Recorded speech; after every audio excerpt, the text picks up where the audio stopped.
রোজা মাস মানুষ কোনোভাবে যেন মনে দুঃখ না পায় এইভাবে আচরণ করছে, ঠিক না? আপনি একমত আমার সাথে? চারটা দেখি, পিছনে চারটা দেখি একটু। 45 একটু ঝুলাইয়া রাখবেন, একটু ঝুলাইয়া রাখবেন, রসুন 80 একটু ঝুলাইয়া রাখবেন, দেখতে হবে সবার। ওই যে ওইখানে রসুন এটা ঝুলায় রাখতে হবে। শুনেন, শুনেন, ভাই নাম কি? হ্যাঁ? আচ্ছা সজল ভাই শুনেন, এইটা ঝুলায় রাখতে হবে। এই যে ভোক্তা অধিকারের ডিজি, ইনারা টহল টিম 10টা টিম কাজ করে সারা ঢাকায়। যে দোকানে গিয়ে এটা ঝোলানো পায় না, এদের বিরুদ্ধে শাস্তিমূলক ব্যবস্থা নেই। তো খামাখাই এই যন্ত্রণা। সেই 120 টাকা থেকে আজকে লেবুর দাম তার ভ্যারাইটি অনুযায়ী 50 থেকে 60-70 টাকায় চলে এসেছে। আমরা তো আপনাদের সামনেই বাজার দেখলাম।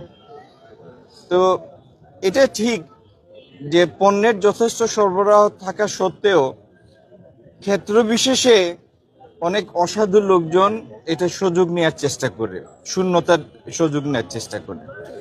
আপনার আমার সম্মিলিত প্রচেষ্টাই আমরা নিয়ন্ত্রণের চেষ্টা করব। আর ভাই আপনি তো নিজেই বলেছেন যে আমরা 4-5 দিন আগে এসেছি। আপনি যে শব্দটা উচ্চারণ করলেন, বাজার যেন কোনো নির্দিষ্ট কয়েক ব্যক্তির হাতে নিয়ন্ত্রিত না হয়, এই দিকে আমাদের দৃষ্টি আছে।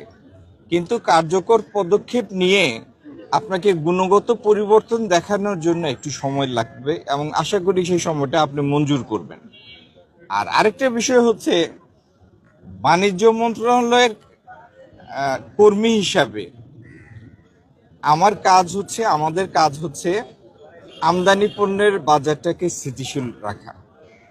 যে পণ্যগুলি আমরা এনে মার্কেট সাপোর্ট করি ব্যালেন্স করার জন্য, টিসিবির মাধ্যমে যে সমস্ত পণ্য আমদানি করি, সেগুলি যথেষ্ট স্থিতিশীল আছে, যথেষ্ট স্থিতিশীল আছে। এবং আমি আপনাকে বলতে পারবো কোনো পণ্যের মূল্য গত বছরের মূল্যের সাথে প্রায় 15-20 টাকা কম আছে। এটি তো আমার মুখের কথা না, স্ট্যাটিস্টিক্স স্পিক্স ফর ইটসেলফ। হ্যাঁ, তো আমরা আপনার আমার সবার সহযোগিতায় ইনশাল্লাহ আমাদের অভিষ্ট লক্ষ্যটি আমরা অর্জন করব। এইটার কারণে আমরা আইনগত ব্যবস্থা নিয়েছি। ইতিমধ্যে একটা মামলা রুজু করা হয়েছে এবং আইন তার নিজস্ব গতি অনুসরণ করবে। ভোক্তা অধিকারের 10টা টিম শুধু ঢাকা শহরে কাজ করছে, মন্ত্রণালয়ের 3টা টিম কাজ করছে। এটি তো এই কাজগুলি কি, আপনি যখন কোনো একটা সিলেক্ট করেন বা স্যাম্পল ড্র করেন, সেটা র্যান্ডম বেসিসে করেন।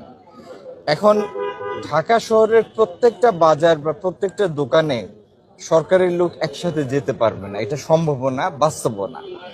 এবং বাজার মনিটরিং এর উদ্দেশ্যটা হচ্ছে এই তথ্য বা এই অনুভূতি বা এই চেতনার যেন সাধারণ বিক্রেতাদের মধ্যে কাজ করে, যে আমাকে নজরদারির মধ্যে রাখা হচ্ছে। আমি যদি কোনো অন্যায় করি বা ব্যত্যয় ঘটাই, এটা কোনো না কোনোভাবে আইন শৃঙ্খলা প্রয়োগকারী সংস্থা বা সরকারের দায়িত্বপ্রাপ্ত এজেন্সি এটা জানবে। এটাই হচ্ছে বাজার মনিটরিং এর কাজ।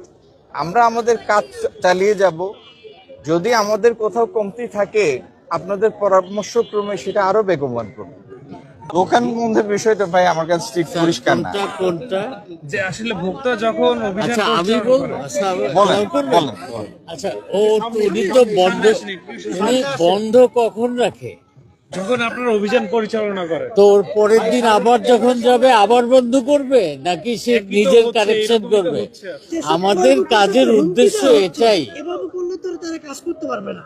এদের বিরুদ্ধে কি ব্যবস্থা নেবেন? সেগুলোর ক্ষেত্রে স্যার একটু আগে বললেন যে আইনগত ব্যবস্থা নেওয়া হয়েছে। আপনি যে একটা নির্দিষ্ট ঘটনার কথা উল্লেখ করলেন, ওখানে আইনগত ব্যবস্থা নেওয়া হয়েছে, মামলা রুজু করা হয়েছে, আইনগত ব্যবস্থা নেওয়া হয়েছে এবং আইন তার নিজস্ব গতিতে চলবে ইনশাআল্লাহ।